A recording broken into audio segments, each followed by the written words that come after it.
بسم اللہ الرحمن الرحیم۔ پیارے دوستوں اور بہنوں، السلام علیکم ورحمۃ اللہ وبرکاتہ۔ پیارے دوستوں، یہ دنیا جس میں ہم رہتے ہیں، ہر دن ایک نیا سوال پیدا ہوتا ہے کہ کیا واقعی ہی میں 2025 آخری سال ہے اس دنیا کا؟ کیا 2025 وہ سال ہوگا جس میں قیامت برپا ہوگی؟ کیا دنیا کے خاتمے کی گھنٹی بجنے والی ہے؟ ایک طرف جہاں سائنسدان اس دنیا میں زمین کے خطرات کے متعلق پیشگوئی کرتے ہیں، وہیں پر دوسری طرف بابا ونگا جیسے اس دنیا کے خاتمے کی پیشگوئی کر دیتے ہیں۔ لیکن دوستو، اب یہاں پر سوال یہ پیدا ہوتا ہے کہ کیا سب کچھ سچ میں ختم ہو سکتا ہے کہ محض یہ سب باتیں ہیں؟ بابا ونگا، جو کہ ایک پراسرار پیشگوئی کہلایا جاتا ہے، انہوں نے اس دنیا سے متعلق بہت ساری پیشگوئی کی جو کہ سچ بھی ہوئی، جیسا کہ مثال کے طور پر 9/11 کا سانحہ کے متعلق انہوں نے ایک پیشگوئی کی تھی جو کہ سچ ہوئی۔ لیکن 2025 کی ان کی پیشگوئی نے بہت سارے سوال اٹھا دیے۔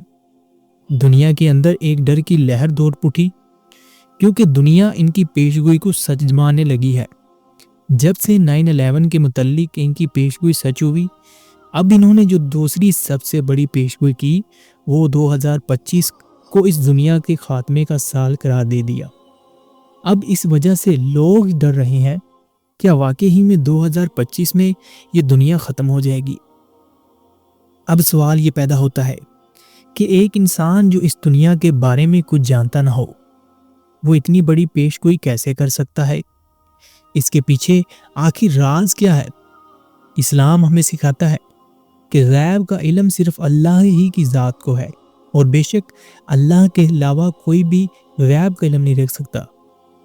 لیکن اب سوال یہ بھی پیدا ہوتا ہے کہ ہم ان نشانیوں کو نظر انداز کیسے کر سکتے ہیں جو قیامت کے قریب ہونے کی پیشگوئی کرتی ہیں، جیسا کہ مثال کے طور پر دجال کا خروج، یاجوج ماجوج قوم اور زمین پر غیر معمولی نشانیاں جنہیں انسان کبھی بھی نظر انداز نہیں کر سکتا ہے۔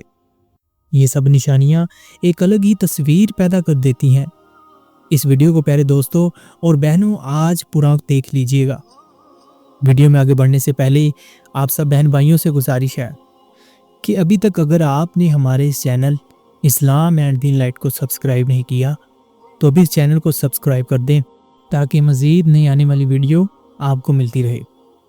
پیارے دوستوں اور بہنوں، قیامت سے متعلق رسول اکرم صلی اللہ علیہ وآلہ وسلم نے فرمایا کہ قیامت سے پہلے ایسے فتنوں کا سامنا ہوگا جن میں لوگ اپنے ایمان کے بارے میں بے یقینی کا شکار ہوں گے، اور آج آپ لوگ یہ سب مناظر اپنی آنکھوں سے دیکھ سکتے ہیں۔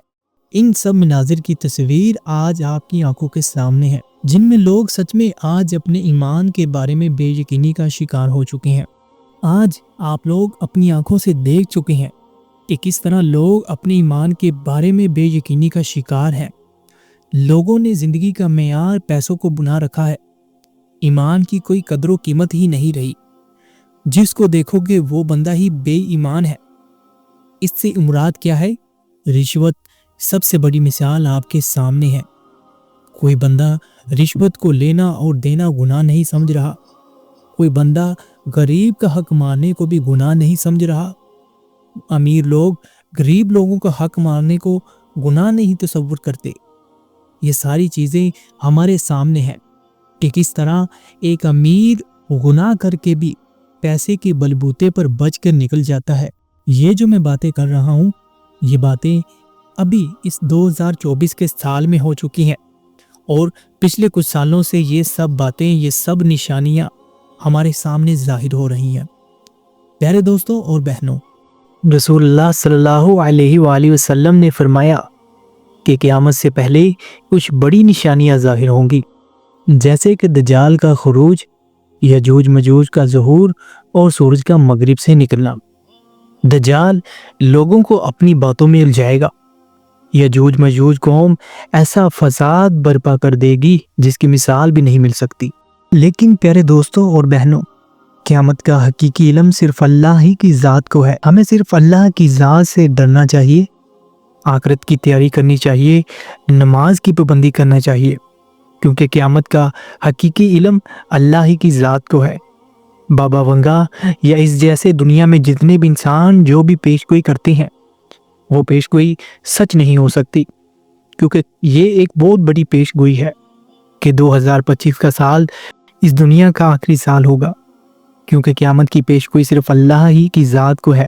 اس لیے ہمیں چاہیے کہ ہم ہر حال میں اللہ کی ذات پر بھروسہ رکھیں، نماز پڑھیں، کیونکہ اللہ کی ذات سے ہی ہمیں ڈرنا چاہیے، نہ کہ کسی انسان کی پیش گوئی کو سن کر ہم ڈریں کہ یہ 2025 کا سال اس دنیا کا آخری سال ہوگا، بلکہ ہمیں آخرت کی تیاری کرنی چاہیے۔ انشاءاللہ اگر آپ لوگ اللہ کی ذات پر یقین رکھیں گے تو اس دنیا کی کوئی بھی طاقت آپ کو گمراہ نہیں کر سکتی۔ اللہ پاک سے میری یہ دعا ہے کہ اللہ تبارک و تعالی آپ سب کے لیے آسانیاں فرمائے، آمین۔